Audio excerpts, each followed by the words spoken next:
Hello అండి. Welcome back to our channel. చాలా రోజులైతుంది మన ఛానల్‌లో లాంగ్ వీడియోస్ అయితే పెట్టక. ఒక 4, 5 డేస్ అయితే అవుతుంది. ఇక్కడొచ్చేసి భోగి రోజు ముగ్గు వేస్తారు కదా! కుండ అలాగే చెరుకు చెట్లు అలాగైతే ముగ్గు వేశాను. ఇక్కడొచ్చేసి ఇంకొక ముగ్గు. నేను డైలీ ఒక 2, 3 షార్ట్స్ అయితే అప్‌లోడ్ చేస్తున్నాను. ఎలా వేశానన్నది మన షార్ట్ వీడియోస్‌లో అప్‌లోడ్ అయితే ఉంది. చూడండి. అలాగే వీడియోనైతే స్కిప్ చేయకుండా చూడండి. ఇందులో ఒకటి ధనుర్మాసం ముగ్గు అయితే స్పెషల్‌గా వేశాను. అలాగే మన ఛానల్‌ని కొత్తగా చూస్తున్న వాళ్ళైతే ప్లీజ్ సబ్స్క్రైబ్ అయితే చేసుకోవడం అస్సలు మర్చిపోవద్దు. ఒక లైక్ అయితే ఇవ్వండి వీడియోకి మీరు లైక్ ఇవ్వడం ద్వారా ఒక ఇంకొంతమందికి ఈ వీడియో అనేది వెళ్తుంది కదా! అందుకని please like this video.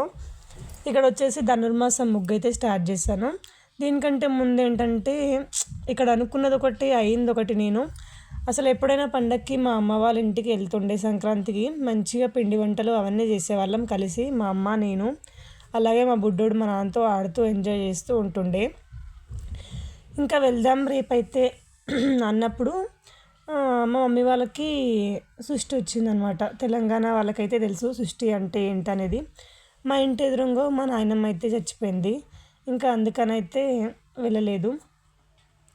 So ఇంకా మేము వెళ్ళి అక్కడ ఎంజాయ్ చేద్దాం అనుకున్నాం. కానీ అనుకోకుండా అది వేరేలాగా అయిపోయింది. అనుకున్నది ఒకటి అయినది ఒకటి. ఇంకా ఈసారి ఇక్కడే పండగ అయితే జరుపుకోవాల్సి వస్తుంది. ఎందుకు అందరూ ఉండి ఊర్లో చేసుకుంటే అందుకు మంచిగా అనిపిస్తుంది. ఇక్కడ సిటీలో వచ్చేసి అంత ఏమీ అనిపించదు. ఇంకా వాయిస్ వచ్చేసి పోయిందనమాట. ఈ వెదర్కి కోల్డ్ అయిపోయింది ఫుల్గా. ధనుర్మాసం ముగ్గు వచ్చేసి చూడండి. మన ఛానల్లో చాలా సైడ్ ముగ్గులు అలాంటివి అయితే అప్లోడ్ చేస్తున్నాను. చూడని వాళ్ళైతే మీకు నచ్చితే ఒకవేళ కంపల్సరీ అయితే ఛానల్ని చెక్ చేయండి, వీడియోస్ అయితే చూడండి. ఛానల్ని చాలామంది చూస్తున్నారు కానీ సబ్స్క్రైబ్ అయితే చేసుకోవట్లేదు. సబ్స్క్రైబ్ చేసుకుంటే ఏంటంటే కొంచెం నాకు కూడా ఇంకొంచెం మంచి మంచి వీడియోస్ చేయాలనే ఇంట్రెస్ట్ అయితే ఉంటుంది. కొంతమంది అయితే ఇలాంటి వీడియోస్ చేయండి, అలాంటి వీడియోస్ చేయండి అనేది కూడా కామెంట్ చేస్తున్నారు. సో అలా అంటే నాకు చాలా ఇంకొంచెం ఎంకరేజ్ చేసినట్టు కూడా ఉంటుంది కదా. సో అందుకనైతే ప్లీజ్ కామెంట్ చేయండి ఎట్లా ఉందనేది ముగ్గు. ఇంక నేనేంటంటే ఊర్లలో అసలు చెప్పాలంటే సంక్రాంతికి అమ్మ వాళ్ళ ఇంటి దగ్గర ఏంటంటే పెద్ద వాకిలి ఉంటుంది. ప్రతిసారి పెద్ద పెద్ద ముగ్గులు అయితే వేసుకునే వాళ్ళం. మా బయట వచ్చేసి చిన్న వాకిలి కాబట్టి ఎప్పుడో చిన్న ముగ్గు ఒక 2 ఫ్లవర్స్ పడితే అంతకంటే ఎక్కువ ఇంకా అంతకు మించి అయితే పట్టవన్నమాట. సో తెల్లవారితే సంక్రాంతి. ఇంకా మీరు ఏమేమి స్పెషల్ చేసుకుంటున్నారు? పిండి వంటలు అయితే చేస్తున్నారా? నాకైతే అరిసెలు వచ్చేసి చాలా ఇష్టం, కానీ చేయడం రాదు, తినడం మాత్రం వచ్చు. అరిసెలు ఎలా చేస్తారని చాలాసార్లు అయితే చేయడం ట్రై చేశాను, కానీ విరిగిపోతాయి చేస్తే. ఎందుకనేది అర్థం కాదు. అందరూ మనకు యూట్యూబ్లో చూపించిన కొలతలతోనే చేస్తాను, కాకపోతే అవి ఎందుకో విరిగిపోతాయి. అర్థం కాదు వాళ్ళు ఎలా చేస్తున్నారు, మనం అలాగే చేస్తున్నాం కదా, ఎందుకనే అలా అవుతున్నాయి అనేది చాలాసార్లు అయితే నేను ఆలోచించిన. బట్ అవి రావు. చేసి చేసి ఊరుకోవడం తప్పించి ఇంకేం చేయలేదు. ఒకసారి అయితే నేను మా అక్క ఏం చేసినామంటే అరిసెల కోసం అన్నీ రెడీ చేసి ఇంకా సంక్రాంతి రోజు అంటే ముందు భోగి రోజు మేము వంటలు చేస్తాం, అన్నీ పిండి వంటలు. ఇంకా వాటి కోసం అని చెప్పేసి స్పెషల్లీ పిండి అన్నీ ప్రిపేర్ చేసుకొని స్టార్ట్ చేసుకున్నాము. కట్టెల పొయ్యి పెట్టుకొని స్టార్ట్ చేసినాం. కాకపోతే అది వేరేలాగా అయిపోయింది. పిండి కలుపుతున్నాం, విరిగిపోతున్నాయి. మళ్ళీ వేరే రవ్వ కలుపుతున్నాం, విరిగిపోతున్నాయి. ఆఖరికి వస్తే దాంట్లో గోధుమ పిండి, మైదా పిండి కూడా వేసేసినాం అనమాట.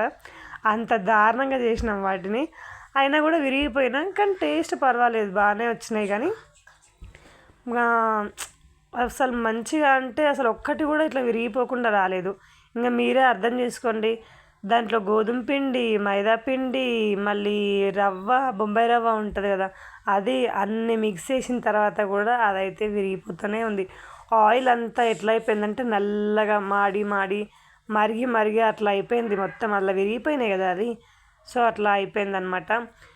కొన్ని పనులు సక్సెస్ అయితే మంచిగా అనిపిస్తాయి. ఇట్లా ఇంకా చేసిన కొద్దీ మాకు ఆ రోజు బాధపడాలా నవ్వాలో అర్థం కాలేదు. చాలా అంటే చాలా నవ్వుకున్నాం. ఇప్పటికీ సంక్రాంతి వస్తే ఆ చిన్న మేము చేసిన ఆ అరిసెలు అయితే కంపల్సరీ గుర్తుకొస్తుంది నాకు. కొన్ని కొన్ని విషయాలు అయితే మర్చిపోలేము. అవి నవ్వొచ్చే విషయాలైనా సరే, కొంచెం బాధపడే విషయాలైనా సరే, నేనైతే కామెడీ విషయాలను ఎక్కువ గుర్తుంచుకొని అవి గుర్తుకొచ్చినప్పుడైతే నవ్వుకుంటూ ఉంటాను. సీరియల్ సినిమాలైనా సరే నేను ఎక్కువగా ఏడుపు వచ్చేటివి, బాధ కలిగించేటివి అయితే చూడ. లైఫ్లోనే ఎన్నో ఉంటాయి, అవన్నీ తట్టుకుంటూ మనం ఉంటాం. అట్లాంటిది కొద్దిసేపు ఎంటర్టైన్మెంట్ కోసం చూసే టీవీని కూడా మనం ఎందుకు ఏడ్చేటివి అలా చూడడం అనేది నా ఫీలింగ్. అందుకని నేను ఎప్పుడూ జోక్స్ ప్రోగ్రామ్స్ అలాంటివి పెట్టుకొని అయితే చూస్తూ ఉంటా. నాకు ఆ టైంకి అట్లా పెట్టుకొని చూస్తే కొంచెం మనసు రిలాక్స్ అనిపిస్తుంది. బయట ఏమైనా టెన్షన్స్ ఉంటే కూడా మర్చిపోతాం. ఎంత హాయిగా నవ్వుకోవాలో అంత హాయిగా నవ్వుకోవాలి. మళ్ళీ మనం చేసే పనులు అయితే చేసుకోవాలి. మన సంక్రాంతి ముగ్గు, ధనుర్మాసం ముగ్గు కంప్లీట్ అయిందండి. ఈ ధనుర్మాసం ముగ్గు ఈ రథసప్తమి వరకు అయితే చాలామంది అయితే సంక్రాంతి వరకే వేస్తారు. చెప్పాలంటే ధనుర్మాసం ముగ్గు రథసప్తమి వరకు వేస్తారు చెప్పాలంటే. కొంతమంది మాత్రం సంక్రాంతికి ఆపేస్తారు, మరి కొంతమంది రథసప్తమి వరకు వేస్తారు. ఇలా ఉంటుంది మన ముగ్గు. ఎలా ఉంది? ఈ వీడియో నచ్చితే లైక్ చేయండి. Please do subscribe our channel. వీడియోని అయితే మరి కొంతమందికి షేర్ చేయండి. మీరు అలా చేయడం వల్ల నా వీడియో ఇంకొంచెం ముందుకు వెళ్తుంది కాబట్టి మీరు నాకు సపోర్ట్ చేసిన వాళ్ళు అవుతారు. చాలామంది వీడియోస్ చూస్తున్నారు కానీ సబ్స్క్రైబ్ అయితే చేసుకోవట్లేదు. ఈ వీడియోలో ఏమైనా తప్పుగా మాట్లాడి ఉంటే I'm very sorry. Please do like, share, comment. మీరు కమెంట్ చేస్తుండడం వల్లనే కదా నేను ఎలాంటి వీడియోస్ చేస్తున్నా అనేది నాకు అర్థమవుతుంది.